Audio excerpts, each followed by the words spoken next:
Channel में स्वागत है आपका।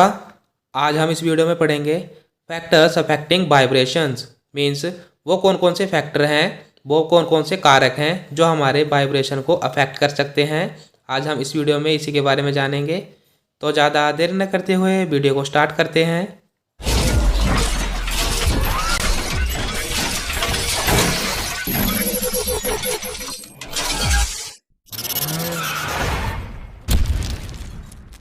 तो जो फैक्टर्स हैं हमारे वाइब्रेशन को अफेक्ट करते हैं वो है हमारे coupled vibration, Fermi resonance, electronic effect, hydrogen bonding. तो इसमें हम फर्स्ट वाला देख लेते हैं, coupled vibration. In hydrocarbon we are expecting one vibration frequency. Means जो हाइड्रोकार्बन्स होते हैं, हाइड्रोकार्बन्स का मतलब है जो बॉन्ड हमारा हाइड्रोजन और कार्बन के बीच में बनता है उसे हम कहते हैं हाइड्रोकार्बन। तो हम उम्मीद रखते हैं कि हाइड्रोकार्बन में लगभग एक वाइब्रेशन फ्रिक्वेंसी तो होनी ही चाहिए। और जो वाइब्रेशन फ्रिक्वेंसीज होती हैं वो है हमारी सीजरिंग, स्ट्रेचिंग, बैगिंग और रॉकिंग। तो इनमें से लगभग एक फ्रिक्वेंसी तो हमारी हाइड्रोकार्बन्स में होनी चाहिए, ऐसी हम उम्मीद करते हैं। If we take methylene group it में show two absorption frequencies. Means अगर हम मिथाइलिन ग्रुप लेते हैं, मीन्स CH2 ग्रुप लेते हैं, तो जो मिथाइलिन ग्रुप होते हैं वो हमारे दो एब्जॉर्प्शन फ्रिक्वेंसीज शो करते हैं। एब्जॉर्प्शन फ्रिक्वेंसीज का मतलब है कि जो इलेक्ट्रोमैग्नेटिक रेडिएशन होती है उनकी इंटेंसिटी का कम होना। मीन्स जो रेडिएशन होती हैं वो हमारी एब्जॉर्ब हो जाती हैं, उन्हीं को कहते हैं हम एब्जॉर्प्शन फ्रिक्वेंसीज। तो जो दो हमारी एब्जॉर्प्शन फ्रिक्वेंसीज हैं वो है हमारी सिमेट्रिक और एसिमेट्रिक। सिमेट्रिक का मतलब है कि इसमें जो एटम्स होंगे वो सेंटर से एक ही डायरेक्शन में मूव करेंगे। मीन्स ये हमारा सेंटर है और ये मूव कर रहे हैं एक ही डायरेक्शन में।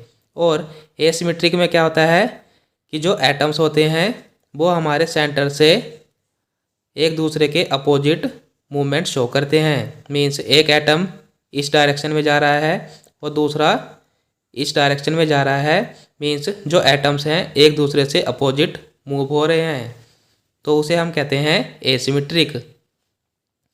तो सिमेट्रिक में क्या होता है, wave number have low in number. Means जो सिमेट्रिक कंपोनेंट होंगे, जो सिमेट्रिक कंपाउंड होंगे, उनमें जो वेव नंबर होंगे वो कम होंगे। और वहीं अगर हम एसिमेट्रिक की बात करें तो उसमें जो वेव नंबर होंगे वो ज़्यादा होंगे। और वेव नंबर होता है हमारा कि 1 सेंटीमीटर में कितनी वेव्स प्रेजेंट हैं, उसे हम कहते हैं वेव नंबर। नेक्स्ट पॉइंट है इसमें, in some organic compound the vibration frequency does not occur in normal mode either में इंक्रीज और डिक्रीज। मीन्स कुछ एक ऑर्गेनिक कंपाउंड में जो वाइब्रेशन फ्रिक्वेंसीज होती हैं वो नॉर्मल मोड में प्रेजेंट नहीं होती हैं, वो प्रेजेंट होती हैं या तो इंक्रीज मोड में या डिक्रीज मोड में। मीन्स जो वाइब्रेशन फ्रिक्वेंसीज होंगी या तो वो बढ़ते क्रम में हमें दिखाई पड़ेंगी या घटते क्रम में हमें दिखाई पड़ेंगी। तो अगर वाइब्रेशन फ्रिक्वेंसीज हमारी नॉर्मल मोड में प्रेजेंट नहीं होंगी तो उसके कारण जो वाइब्रेशन होगी वो अफेक्ट हो जाएंगी, या जो वेव नंबर होंगे वो कम या ज़्यादा मात्रा में पाए जाएंगे तो उसके कारण भी वाइब्रेशन अफेक्ट हो जाएगी। नेक्स्ट फैक्टर है हमारा फर्मी रेजोनेंस। तो इसे देखते हैं। Before studying this we know about the concept of overtone. Means Fermi resonance को पढ़ने से पहले हमें ओवरटोन का पता होना चाहिए कि ओवरटोन क्या होता है। तो ओवरटोन देख लेते हैं। Overtone band spectral band occur in vibrational spectrum of A molecule when molecules make transition from ground state to excited state. Means जो स्पेक्ट्रल बैंड है हमारा वो मॉलिक्यूल्स के वाइब्रेशनल स्पेक्ट्रम में प्रेजेंट होता है। स्पेक्ट्रल बैंड का मतलब है कि जो एटम्स हैं वो मोर इन नंबर होंगे, मीन्स एक जगह इकट्ठे हो जाएंगे तो वो एक जगह से दूसरी जगह अपनी मूवमेंट शो करेंगे। और जो ओवरटोन है वो हमारा तब शो होता है जब मॉलिक्यूल्स हमारे ट्रांजिशन शो करते हैं, मीन्स मूवमेंट शो करते हैं ग्राउंड स्टेट से एक्साइटेड स्टेट। ग्राउंड स्टेट है हमारी यहाँ पे न्यू ज़ीरो, तो वो न्यू ज़ीरो से nu one, nu two, nu three पर मूव करेंगे, मीन्स अपनी ट्रांजिशन शो करेंगे। तो अगर जो मॉलिक्यूल्स होंगे वो हमारे ग्राउंड स्टेट से एक्साइटेड स्टेट की साइड को जाएंगे तो उसे हम कहते हैं ओवरटोन बैंड।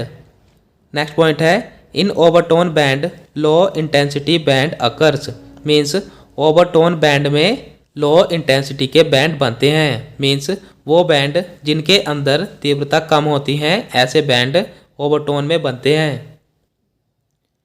तो अब हम नेक्स्ट पॉइंट देख लेते हैं। नेक्स्ट पॉइंट है changes of energy of overtone band and fundamental frequency will coincide, means अगर ओवरटोन प्रोसेस शो होगा तो उसके कारण क्या होगा कि जो ओवरटोन बैंड है उनकी एनर्जी चेंज हो जाएंगी और जो फंडामेंटल फ्रिक्वेंसीज होंगी वो हमें एक साथ दिखाई देंगी। रिजोनेंस विल अकर, मीन्स अगर ओवरटोन बैंड की एनर्जी कम हो जाएंगी और फ्रिक्वेंसीज हमारी मेल खाएंगी तो उसके कारण रिजोनेंस उत्पन्न होगा and known as Fermi resonance, और जो रिजोनेंस हमारा उत्पन्न होगा उसे हम कहेंगे Fermi resonance. Next point wave number is increase by Fermi resonance, means Fermi resonance के कारण जो वेव नंबर होता है वो इंक्रीज हो जाता है और अगर वेव नंबर इंक्रीज हो जाएगा तो उसके कारण वाइब्रेशन हमारी अफेक्ट हो जाएगी। नेक्स्ट फैक्टर है हमारा electronic effect. Absorption frequency will change when change in the substituent of neighbourhood groups, means जो एब्जॉर्प्शन फ्रिक्वेंसीज होती हैं वो हमारी चेंज हो जाती हैं और वो चेंज कब होंगी जब जो सब्स्टिट्यूएंट होंगे हमारे सॉल्यूशन में या मटेरियल में उनके आस पड़ोस के ग्रुप चेंज हो जाएंगे। नेक्स्ट पॉइंट है due to this various electronic effect are occurs, means जब सब्स्टिट्यूएंट के आस पड़ोस के ग्रुप चेंज हो जाएंगे तो उसके कारण बहुत सारे इलेक्ट्रॉनिक इफेक्ट देखने को मिलेंगे और वो इलेक्ट्रॉनिक इफेक्ट है हमारे inductive effect, mesomeric effect, field effect. तो इंडक्टिव इफेक्ट क्या होता है? इंडक्टिव इफेक्ट में जो सिग्मा बॉन्ड प्रेजेंट होता है वो हमारा एक जगह से दूसरी जगह शिफ्ट होता है, तो उसके कारण हमारे दो इंडक्टिव इफेक्ट आते हैं, प्लस आई इंडक्टिव इफेक्ट, माइनस आई इंडक्टिव इफेक्ट।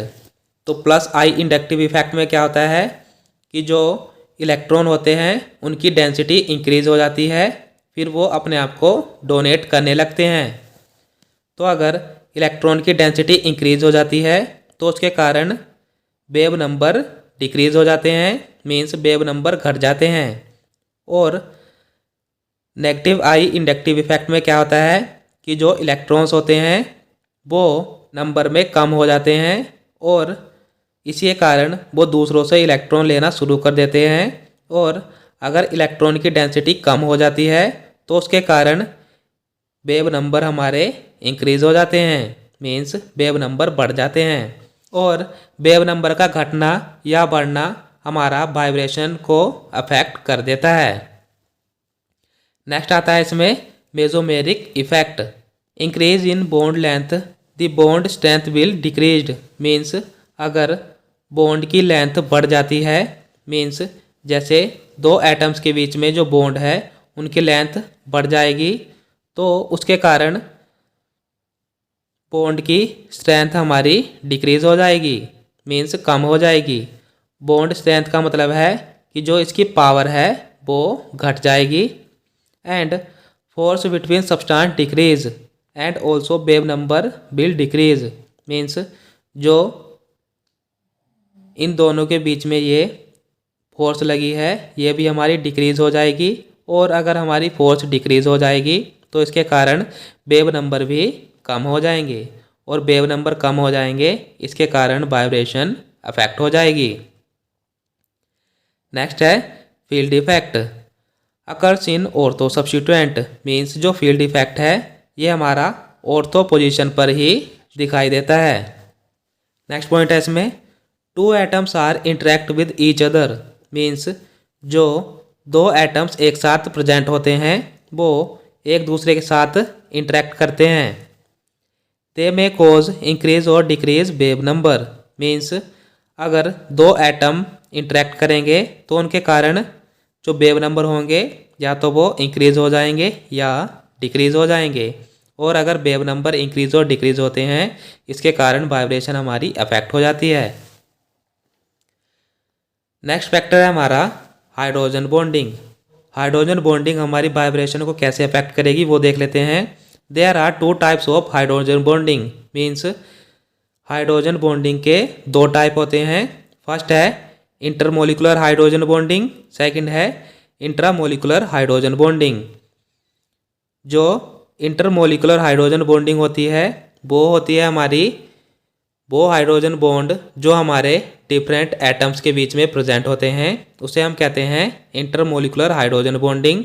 और इंट्रामोलिकुलर हाइड्रोजन बॉन्डिंग हम उसे कहते हैं जिसमें जो हाइड्रोजन बॉन्डिंग है वो सेम ग्रुप के अंदर मीन्स सेम एटम्स के अंदर प्रेजेंट होती है। तो इंटरमोलिकुलर का एग्जांपल है जैसे ये N और H हैं और यहाँ पर भी N और H हैं, ये हमारे सेम एटम है इसमें N, तो इनके बीच में ये जो बॉन्ड है ये हमारा हाइड्रोजन बॉन्डिंग है। और अगर यहाँ पर एक N चेंज हो जाता मीन्स यहाँ पर अगर C आ जाता तो ये हो जाता हमारा इंट्रामोलिकुलर हाइड्रोजन बॉन्डिंग। तो इसके कारण वाइब्रेशन कैसे अफेक्ट होती है वो देख लेते हैं। तो ये एक एग्जांपल ले रखा है हमने हाइड्रोजन बॉन्डिंग का। जो यहाँ पर वेव नंबर है हाइड्रोजन बॉन्डिंग से पहले वो था हमारा 3500 सेंटीमीटर इनवर्स, और यहाँ पर हाइड्रोजन बॉन्डिंग के बाद जो वेव नंबर है इस कंपाउंड का वो हो जाएगा हमारा 3300 centimetre inverse. Means wave number हमारा हाइड्रोजन बॉन्डिंग के बाद घट रहा है, तो इसके कारण वाइब्रेशन हमारी अफेक्ट होती है क्योंकि यहाँ पर wave number decrease in amount है।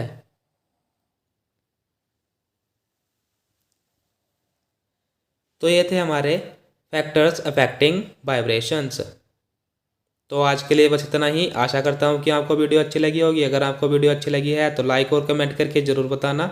और आपसे एक छोटी सी रिक्वेस्ट है, अगर आप हमारे चैनल पे नए हैं तो चैनल को सब्सक्राइब कर दीजिए जिसके कारण आपको हमारी वीडियोज़ मिलती रहे। Thank you for watching.